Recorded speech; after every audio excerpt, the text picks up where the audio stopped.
দুই কারণে নারীরা জাহান্নামে যাবে বেশি। বিষ্ণু মেরাজ থেকে এসে বললেন, ইয়া মা'আশারান নিসা, ও নারীরা, তাসাদ্দাকনা, তোমরা বেশি বেশি সদকা করো, দান খয়রাত করো।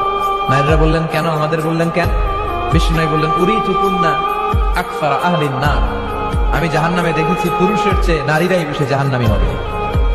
কি কারণে? দুইটা কারণ। তাকফুরনাল আশিরা, সবাই না, অধিকাংশ নারীরাই স্বামীর অস্বীকৃতি করে। স্বামী যা দেয় এতে সন্তুষ্ট থাকতে চায় না, আছে না নাই? স্বামীর কি চাকরি, কি ব্যবসা, তার উপার্জন কতটুকু, এটাও আপনার দেখার দরকার, আছে না নাই? এখানেই তো আপনার সবরের বিষয়। জান্নাত তেমনি এমনি আসবে না বোন, আপনাকে সবর করতে হবে। স্বামীর নাশুকরি করবেন না। পাশের বাড়ির ভাবিরা তো এত মোটা নেকলেস কিনা দিচ্ছে, তুমি দাও না কেন? এদের ঘরে তো দামি সোফা সেট, আমার ঘরে নাই কেন? এদের তো এটা করে, এদের তো এটা দিচ্ছে হাজবেন্ড, আমারা দাও না কেন?